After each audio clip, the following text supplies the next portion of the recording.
3. Bien, vamos a continuar con el tema de las leyes de los gases ideales. Habíamos visto que el objetivo era desarrollar una ecuación o un modelo matemático para los gases ideales, de tal forma que me pueda describir cuantitativamente la relación que guarda presión, volumen, temperatura. Decíamos de que para ello había iniciado esta metodología Boyle tomando uno de los parámetros como constante y analizando los otros dos, ¿no? Boyle toma el parámetro temperatura, proceso isotérmico, Charles toma el parámetro presión, proceso isobárico, y Gay-Lussac toma el parámetro volumen como constante, proceso isocórico. Es como si estuviéramos aquí en el pistón. Este pistón lo cerramos herméticamente porque es un proceso isocórico y le aplicamos una fuente de calor. Entonces vamos a estar entre dos parámetros, ante el parámetro temperatura versus el parámetro presión. ¿Qué fue lo que experimentó Gay-Lussac? Lógicamente esto viene en equipo junto con Charles. Charles y Gay-Lussac trabajaron en equipo. ¿Qué fue lo que experimentó Gay-Lussac?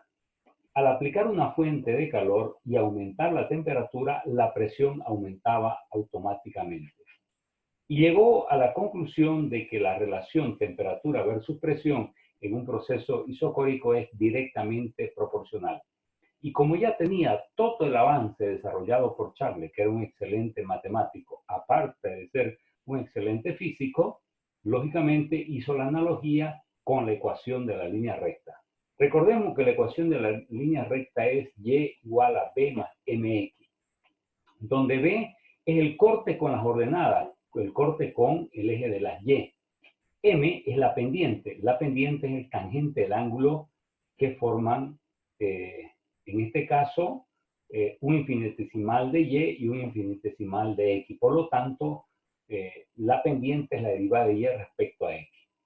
Entonces, B es el corte con las ordenadas. ¿Qué hace Gay-Lussac? Esto lo lleva al experimento que está desarrollando y al eje Y las reemplaza por el parámetro presión y al eje X por el parámetro temperatura en grados Celsius. Entonces aplica la misma analogía de la línea recta y comienza a experimentar la relación presión-temperatura para todos los gases partiendo de la temperatura de 0 grados centígrados. Entonces, para todos los gases parte de una temperatura 0 grados centígrados y lo llama P sub 0, que es el corte con las ordenadas. Entonces, él dice P igual a P sub 0 más la pendiente. La pendiente es la derivada de la presión respecto a la temperatura, proceso isocórico, por la variable de temperatura. Aquí factoriza la presión sub 0 y le queda 1 más 1 sobre P sub 0 por la derivada de P respecto a T por la variable de temperatura. Luego llega a la conclusión que 1 sobre P sub 0 viene a ser como el incremento de presión, ¿ya? Que sufre, diríamos, el incremento de presión que sufre, en este caso el sistema, cuando aumenta la temperatura. Y este 1 sobre P sub 0 por su derivada es lo mismo que 1 sobre B sub 0 por su derivada, y eso es igual a 1 sobre T sub 0, que es igual a alfa sub 0, ¿no? Alfa sub 0, recordemos, es el coeficiente de expansión térmica de los gases ideales. Por lo tanto, sustituyendo ese valor, tendría P igual a P sub 0, entre paréntesis 1 más alfa sub 0 por T Celsius. Pero como alfa sub 0 toma el valor de 1 sobre T sub 0, se sustituye acá, estamos ante una suma algebraica, sacamos el denominador común y vamos a ver que tenemos P sub 0 por paréntesis T sub 0 más T. Pero T sub 0 más T viene a ser la temperatura absoluta.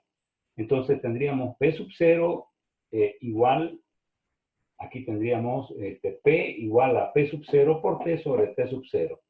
Entonces lo que vamos a hacer, nuevamente hacer operaciones algebraicas, y decimos P sobre T es igual a P sub 0 sobre T sub 0. Por lo tanto, el coeficiente o el cociente P sobre T es un resultado que es constante.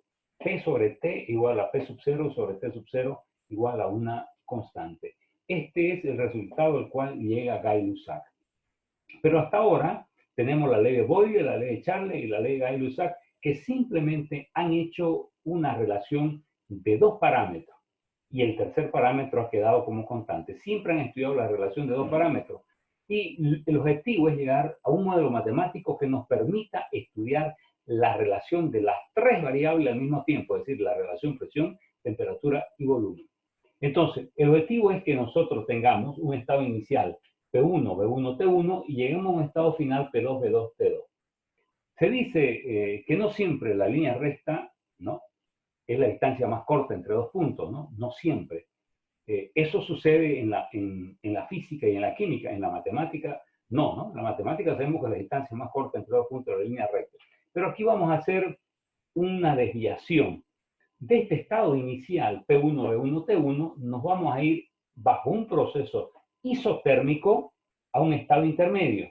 Entonces, como es un estado isotérmico, la temperatura permanece constante, la presión varía y el volumen varía. Pero como el volumen no es todavía el volumen final, lo tomamos como volumen intermedio. De este estado intermedio nos vamos isobáricamente hacia nuestro estado final. Por lo tanto, la presión se mantiene constante y las variables volumen y temperatura varían. Analicemos. En este primer proceso isotérmico, sabemos que la presión 1 por volumen 1 es presión 2 por volumen 2. Todos los subíndices 1 en la termodinámica o en la físico-química denotan estado inicial y todos los subíndices 2 denotan el estado final. Por lo tanto, tendríamos presión inicial por volumen inicial igual a presión final por volumen final.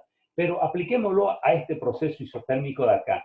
Presión inicial, P1, volumen inicial, B1, ¿no?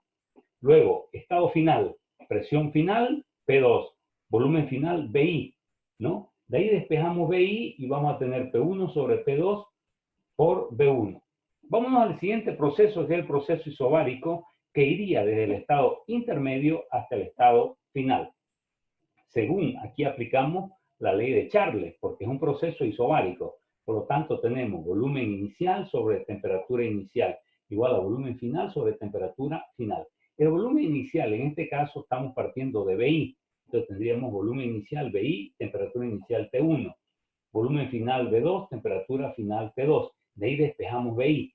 Entonces, y vamos a llamar a esta ecuación B. ¿Qué estamos notando? Que la ecuación A es igual a la ecuación B. Entonces, hacemos esa igualdad. La ecuación A igual a la ecuación B. Por lo tanto, tendríamos P1 por B1 sobre P2 igual a T1 por B2 sobre T2. Tratamos de colocar todos los 1, los iniciales, los que tengan parámetros iniciales a un lado y los parámetros finales a otro lado. Por lo tanto, nos va a quedar P1 por B1 sobre T1 igual a P2 por B2 sobre T2. Y vamos a hacer las siguientes sustituciones. A P1 lo vamos a llamar presión normal. La presión normal es 1.013 bar, o podemos también decirlo en atmósfera, es igual a una atmósfera. T1 es la temperatura normal, que son 273.15 Kelvin. B1 es el volumen normal que ocupa un mol, ¿ya? Entonces tendríamos 22.418 litros por cada mol. Entonces aquí nos estamos circunscribiendo al volumen que ocupa un mol en estado normal. Y vamos a llamar a P2 simplemente P, a B2 simplemente B y a T2 simplemente T. Por lo tanto, vamos a tener P por B sobre T va a ser igual a la presión normal, 1.013 bar, por el volumen normal, volumen de 22.418 litros por cada mol, sobre su temperatura normal o estándar, 273.15. Y esto nos da un valor de 0.08314. Entonces vemos que P por B sobre T tiene un valor constante, porque P por B sobre T igual a P sub 0 por B sub 0 sobre T sub 0, un valor constante. A esa constante de 0.08314 le vamos a llamar la constante universal de los gases, ¿no? Que lógicamente se puede expresar en litros bar, se puede expresar en litros atmósfera, se puede expresar en joule mol Kelvin o también se puede expresar en otras unidades como ser caloría mol Kelvin. Nosotros llegamos a la conclusión de que P por B va a ser igual a R por T, pero aquí estamos hablando del volumen de un solo mol, ¿no? Cuando nosotros desarrollamos los modelos matemáticos, Todos los modelos matemáticos siempre se desarrollan para un solo mol. ¿Cómo hago para ir de un solo mol a n moles? Entonces, el volumen lo divido entre n. Entonces, como está en el denominador, pasa al otro lado, acá al numerador. Por lo tanto, para n moles tendríamos P por B nRT. Esta es la ecuación de estado de los gases ideales. Es el modelo matemático que nos permite describir de una manera cuantitativa la relación que guardan los gases ideales bajo los parámetros presión, volumen y temperatura. Es decir, nos permite describir todas las variaciones de un gas ideal de una manera cuantitativa.